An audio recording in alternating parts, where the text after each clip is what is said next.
The Big Issue. Breaking down the issues that matter. Hello, everyone. You're welcome to Leadership Podcast. It is yet again another edition of The Big Issue. Of course, without taking much of your time, the big issue of the day is pending court cases and delay in justice delivery system. And of course, as usual, with me here in the studio to take on the big issue of the day, our in-house analyst. We have Kunle Olasani. Welcome. And our very, very vibrant political analyst, Chubuzo Kaibe. Well, as usual, I'm your regular host. George Agba is my name. And of course, for the big issue of the day, it is an indisputable fact that due administration of justice is the firmest pillar of good governance in any democracy. And of course, as it is often said in a popular parlance, justice delayed is justice denied, which is antithetical to what a true democratic setting should be. The role of the court in the administration of justice is sacrosanct to the stability of human society.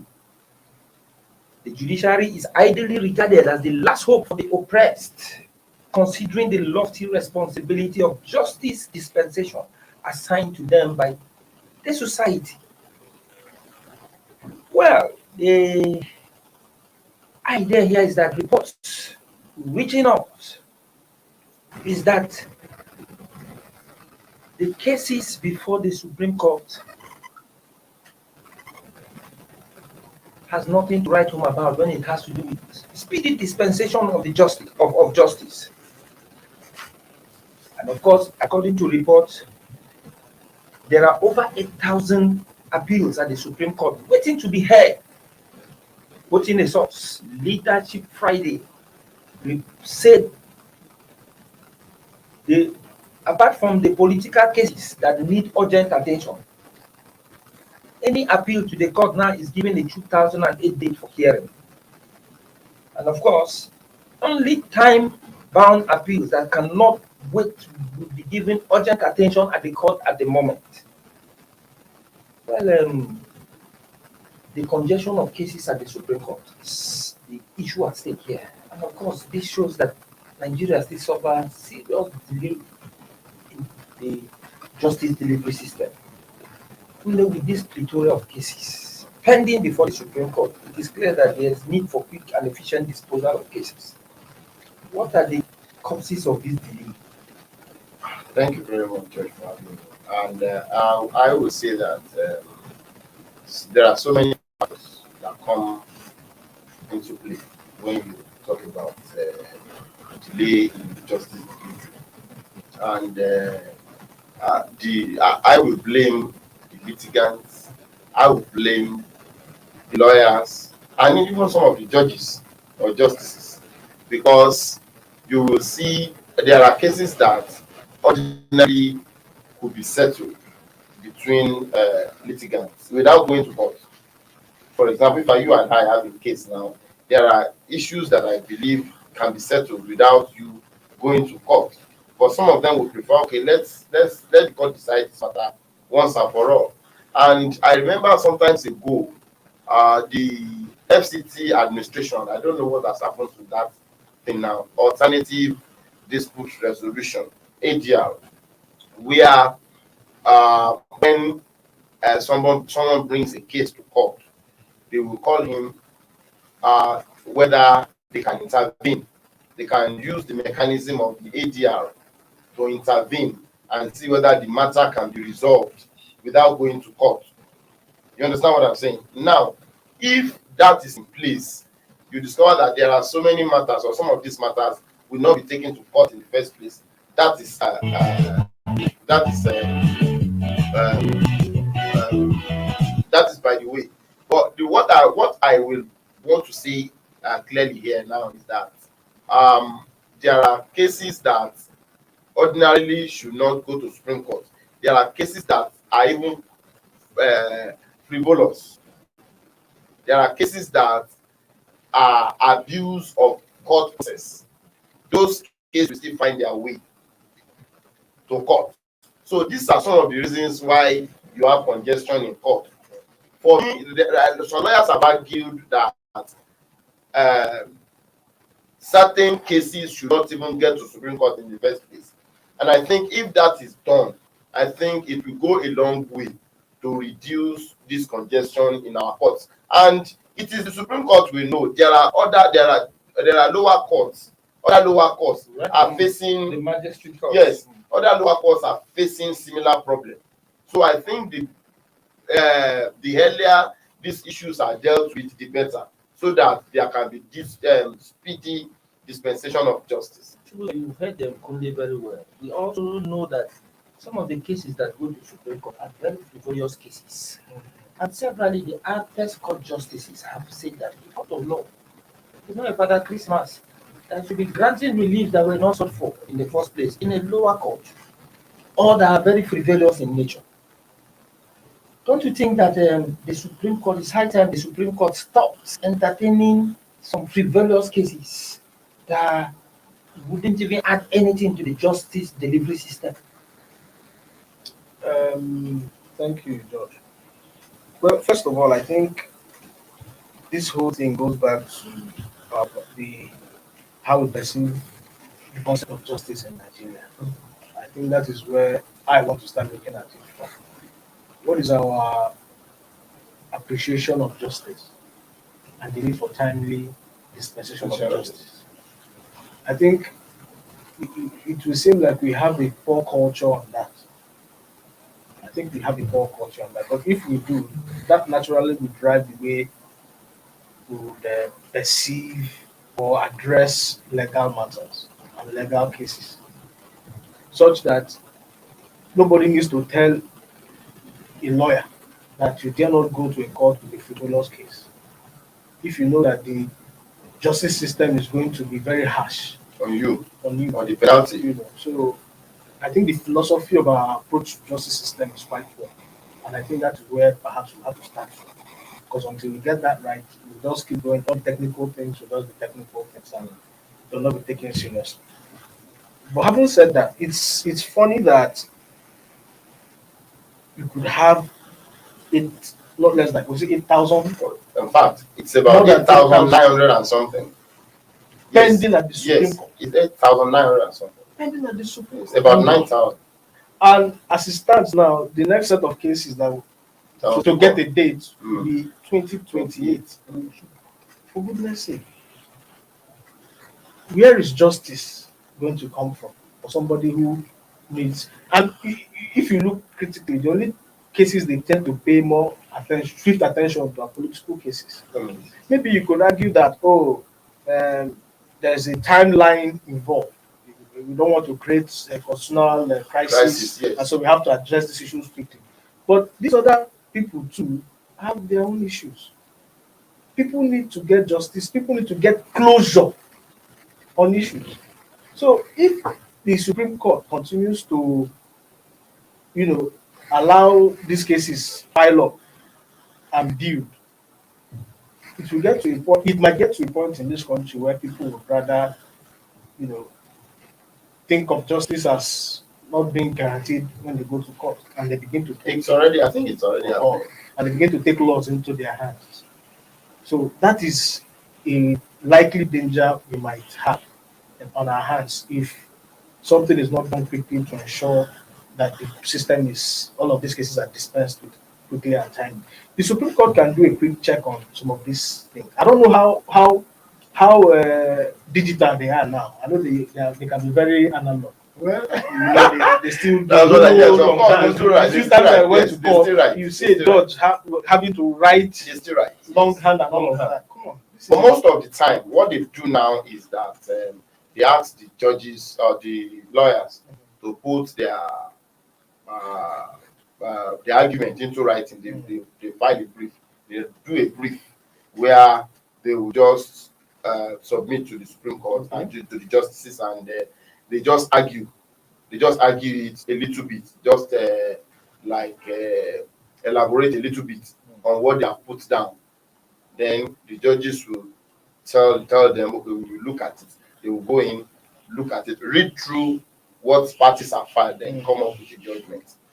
So I think if they become much more digitized, if I can use that expression, or much more 21st century or 22nd, because already some countries are already looking at 22nd century. So if our judges or our justices can become much more future inclined and begin to compartmentalize some of these cases, such that they can look at similar cases and and find a way of ensuring that these issues, because I won't be surprised that most of the people whose cases are before them, most of them are probably dead. Of course.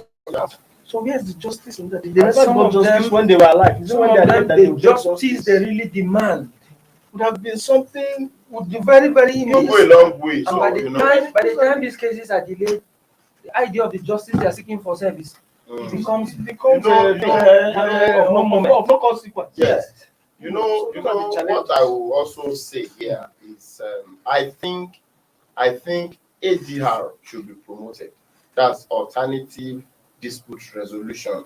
They should it is the cases that come from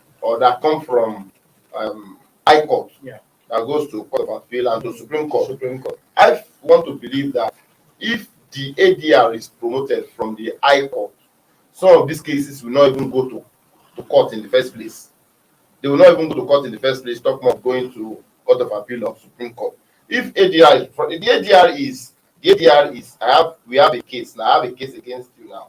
They will call me. Is there a way we can settle this thing without going to court? Sure, you understand? They will call the two sides. Is there a way we can settle this? So for me, I want to believe if that is promoted, some of these cases will not even go to court in the first place, talk more appeal being filed. Yes, Kunle, we know very well that the introduction of alternative dispute resolution is very important because it is a mechanism, a multi-door courthouse where suitable cases are sent through the various doors for negotiation, conciliation, and mediation or arbitration. But at the end of the day, who is supposed to implement or follow this idea of the ADR? I remember. At what level? Yes, I remember. The Court of Appeal. I remember it should be from the High Court, because the High Court is the court of first instance. That's where the issues come from. Or even from the magistrate court. Or even from the magistrate court. Depending on the case. Or even from the magistrate court. I remember then when former FCT Chief Judge Justice Wumi, who is now retired, is an emir in Zamfara State now. He actually promoted the ADR. In fact, there was a building that was constructed that was meant for that ADR. He promoted it then, but I don't know what has happened to it now.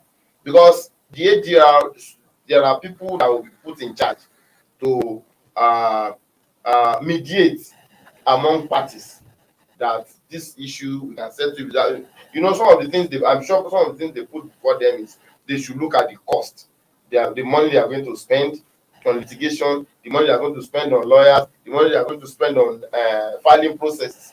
So if we can agree on this issue and not go to court, I think it is better for them, and it is even better for our judicial system too, because the judges will have less work to do. Okay, well, before we continue, we'll just quickly take a short break. And before we do that, we'll see urge our viewer to contribute constructively to the conversation on the big issue by their way of comment. And it's expected that as we come back from this very short break, we'll begin to see your comments trickling in. We'll be back in a while.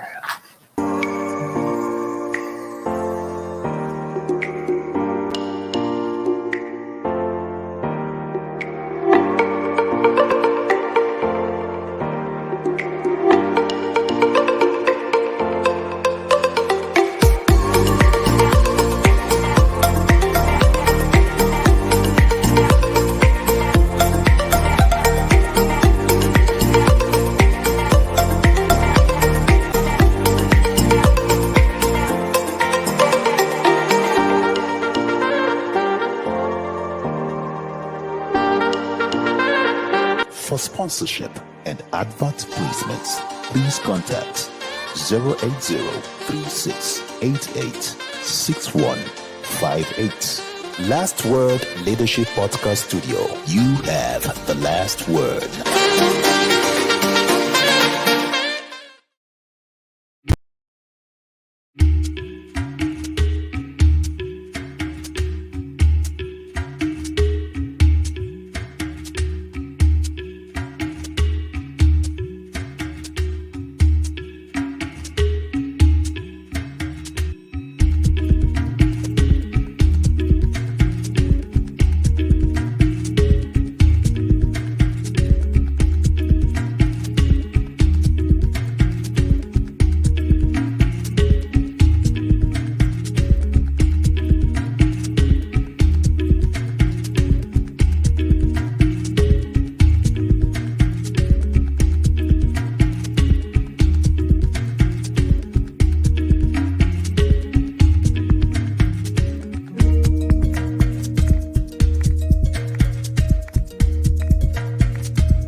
The Big Issue.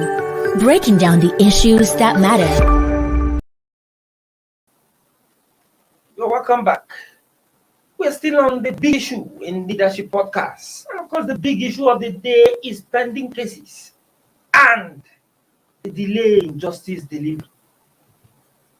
Well, as we were talking today, in the case of the cases pending before the Supreme Court, that is the highest court in the land. Should we begin to agree with the Minister of State for Labor and Employment, Festus Keyamo?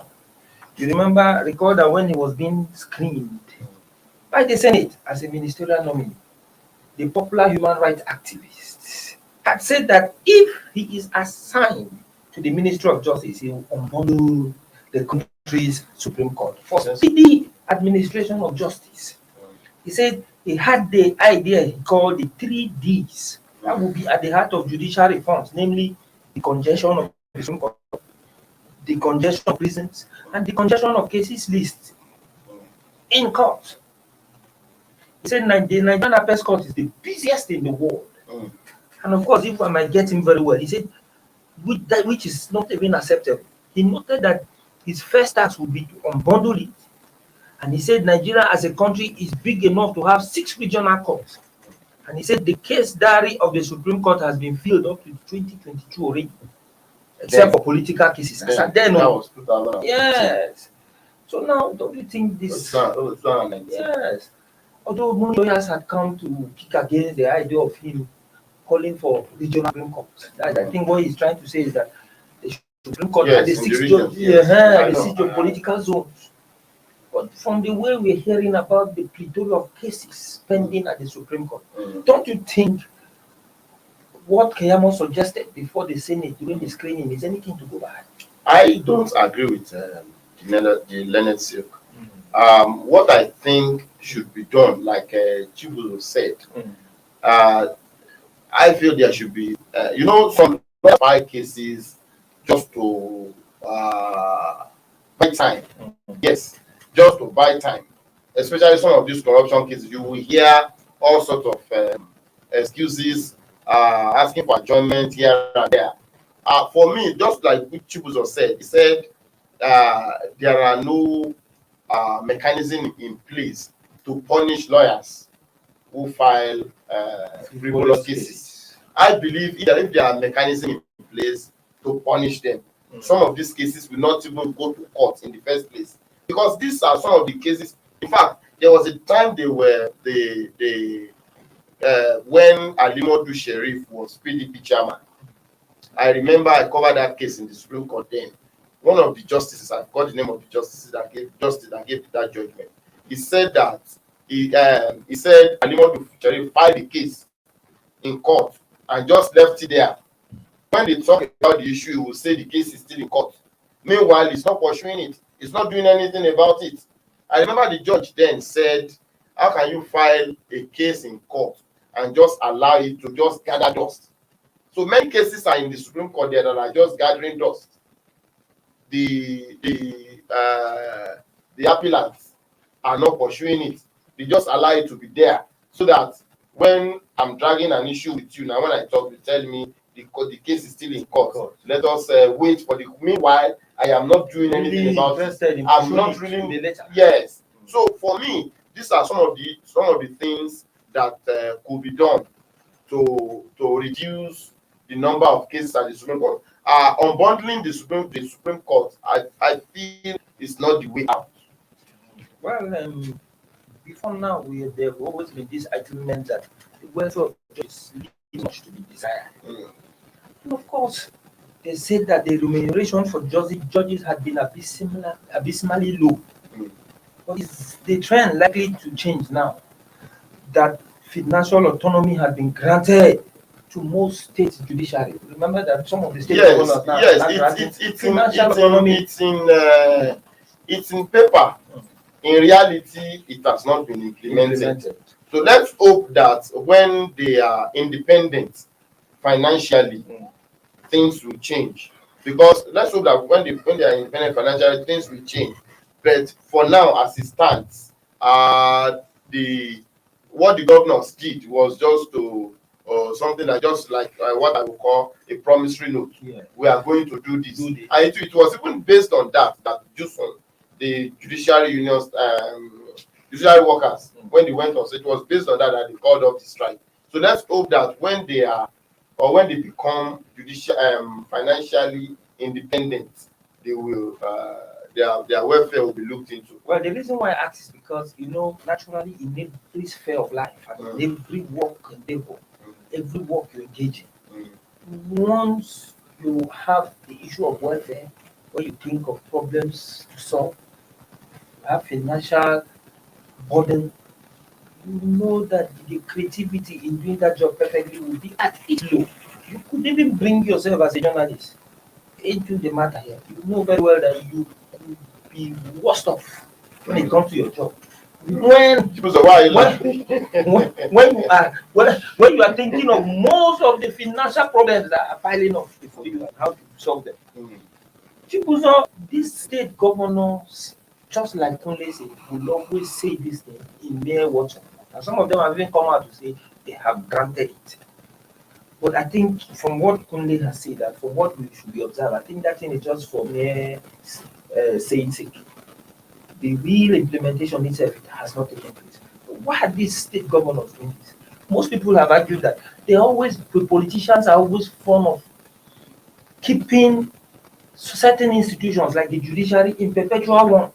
Even the National Assembly, the legislature, so that they will now put them in their pocket. Before you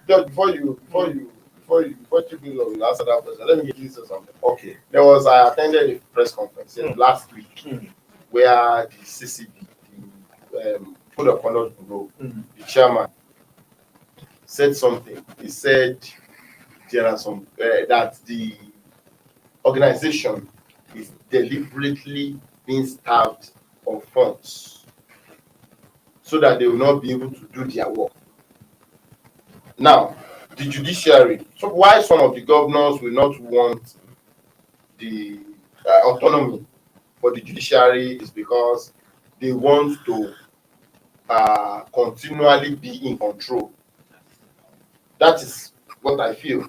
Why they will not want, because how do they put it, who pays the papa dictate the truth? They will want to go this way. If you don't go this way, we will not do this. They will deliberately want to starve them of funds so that they will be able to come down to their own terms and agreements. Then in a democratic setting, how can it be possible that certain critical institutions which are very, very crucial to the smooth sailing of democracy in a country like Nigeria that practices democratic system of government, how can we wiggle out some of these critical institutions like the judiciary from the funds of politicians?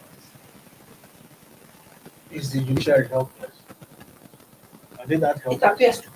Why are they that because helpless? if they are not, why do they seem to be that helpless? because they lack the independence to operate. What makes them feel as if they don't have the kind of independence Because of the financial. I want to believe the judiciary has failed to assert itself. Exactly. Yes, Exactly. yes. Exactly. They fail to assert themselves. For example, As a judge, will you want to be sacked, especially if you're a chief Sacked judge by of the who? state? By the governor. Then there are processes through which you get sacked. But don't forget, And there's what another happened to there's another Onoge. no Onoge. wait. For some of these justices whose Judge. houses were invaded. being invaded Judge. up till now, You see- when we are still you see- talking of a Supreme Court justice, You see, Justice Mary Peter that's the Odili, whose house The was last invaded. time the last Nobody- time we it were still boils Can down to explain- last time it we still were boils here. down to the fact that they fail to assert themselves. Then in a country where you try to assert yourself, and then you're in trouble. George, the last time we discussed the Odili matter, I was quite emphatic. The only people that can make that fight their case are the people that are directly involved. Now, no one arm of government is superior to the other. Exactly. The judiciary is not less as powerful as the executive. Neither is the legislature. That is the way the democratic system is set up. And if the democratic federal system is set up. So, yes, the complaint over the years has been that because of military rule and the central system of government, it appears so much emphasis has been placed on the executive because Yes. as the as the implementing arm, it does appear to have all of the mechanisms to do everything. But that mentality does not necessarily hold true in the real sense of it.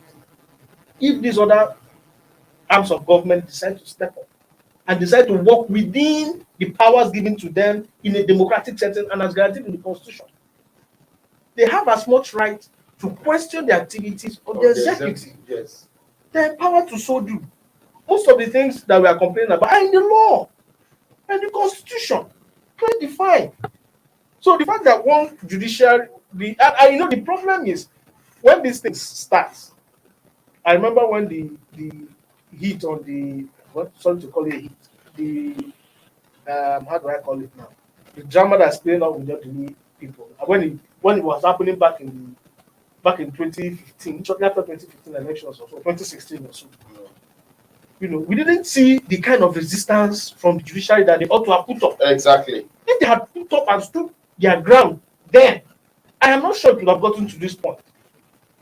So until the arms of government begin to stamp the authority and say, no, this is a democracy, this is a federal system, and they insist that they will operate within a federal system and do their work within the federal system, some of these things Will not stop. Yes. The reason again, perhaps, for why they appear to be timid is because if you are not sure of yourself, Exactly. if you are not sure of yourself, then anything goes. Like that, if your hands are not clean, it puts you in a disadvantaged position as well. You understand? So these are some of the things and it has to do with how we evolve, democratically. It's part of the democratic evolution process. But as long as we continue to keep these things on the front burner, we will continue to see some of these layers fall off and stuff. Anyhow, you Then begin to see, these changes happen. But there's a need for every arm of government to begin to step up and ensure that they practice democracy in the way it ought to be practiced, and ensure that the federal system holds the way it has to do. Because it's not just about them, it's about the overall system of Nigeria and ensuring credibility and mutual checks and balances within the system. That's the only way we can get proper governance. Thank you. George, if I may buttress what Chibuzo said, one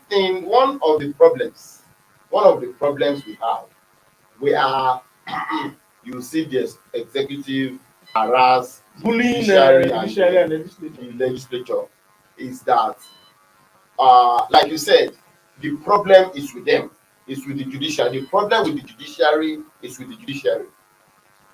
The problem with the legislature is with the legislature. Now, they see, for me, it's my view, they see the executive as superior to them. If they see them as working together, as that one as as equals. yes, if they see themselves as equal, then they should be able, like I said, to assert themselves. Some of the excesses, you will agree with me that some of the excesses of the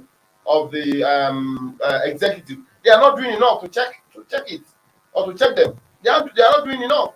So for me, I feel that there is more the two other arms can do to check the excesses of the. We have seen judges who stood their ground in this country, Exactly. who stamped their feet and insisted on the right thing being done, and they had their way at the end of the day.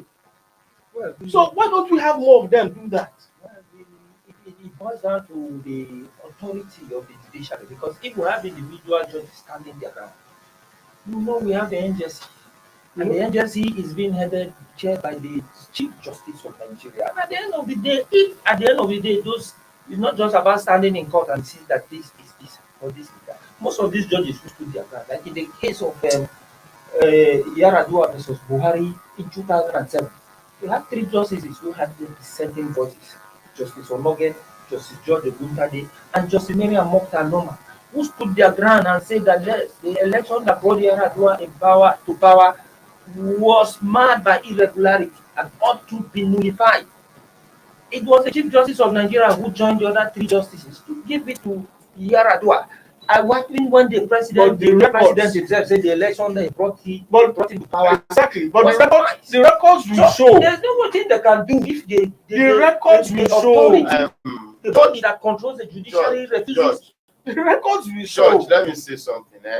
If a judge is doing the right thing, it is the law. There's nothing anybody can do to him or her. If he's doing the right thing and he or she stands his ground that this thing is the law, nothing anybody can do. And before we leave the studio, may I say this? There was a time former Secretary of State in the US, Hillary Clinton, when he came to Nigeria, he said, instead of us to build institutions, we are building individuals. And that is the problem we are having. We idolize those who are in position of authority. Instead of us to build a strong or a stronger institution, we are giving power to the people. And if you give power to people in authority, some of them can misuse it. And that is part of the problem. Power corrupts, and absolute power Corrupts, absolutely. But But let me just chip in something. Like, I think you also critique that. There's another issue that perhaps appears to limit them, and this much I might concede to them: the issue of how judges emerge to take over office, to assume office. sit on around to agree with me. Get my point. Can I land? Let me land. Am I not the one that brought it up? Yes, go ahead, land there. Now, when Land. the executive has the powers to appoint a judge, the thinking, and it is not all necessarily that because he appoints him, he can bully him around. No. So you are wrong in that sense. If they are appointed based on the recommendation of the NGC. Exactly. No, but the thinking is, because I appointed you. Yes, So that is the psychology that has to be addressed. Thank you. I agree. So whose responsibility is that to address that? It still comes down to the judges to know that this responsibility is not a responsibility to the person that appointed. Yes, to really To give true independence. define that separation of power. Yes. But they can still function that way now. If they realize that the responsibility they have is not to an individual but to the state. Yes. I think our time is They up. can function in that capacity. But before we even go, let's just look at another aspect, just very briefly. Lawyers, I also say, to be contributing to the delay in justice administration, mind you. Because in this instance, the lawyers come to court unprepared and consequently request for unnecessary adjournment. No, you see, apart from the fact that the lawyer is not prepared, And some are even saying that because of the financial rewards they are getting, that is just Keep the delaying first the one I delay. wanted to say So now. what do we do to There the that's why I've said it. We have said it here that there is no mechanism in place to sanction lawyers who file frivolous application or who come to court to ask for unnecessary adjournment to delay matters. We have said that now. But this one, what you have just said now, I want to believe that there are lawyers that file cases, and some even lie to their clients in order to get money from them. Don't worry, this matter we are winning. Meanwhile they know in their heart of heart that there's no case in this. Sure, you understand? So that is it. That is the much we can take on the big issue of the day, and of course, something has to be done to actually save the judiciary from operating abysmally. And of course, this has actually led to the delay in justice delivery system in the country. Well, your guess is as good as mine. It behoves the judiciary to actually wiggle out of the fangs of politicians. And of course, let it not be that at the end of the day, it is the judiciary itself that will be its own undoing. Well, thank you for keeping tab with us. It was a very wonderful day. Of course, I will not fail to thank our in-house analyst, Kunde and the Chibuzo, for doing a wonderful job to the big issue of the day. My name is George Abba. I remain your regular host. Join us same time next week Monday for another edition of the big issue. Have a very wonderful weekend. Thank you for watching. For sponsorship and advert placements, please contact 080-3688-6158. Last Word Leadership Podcast Studio. You have the last word.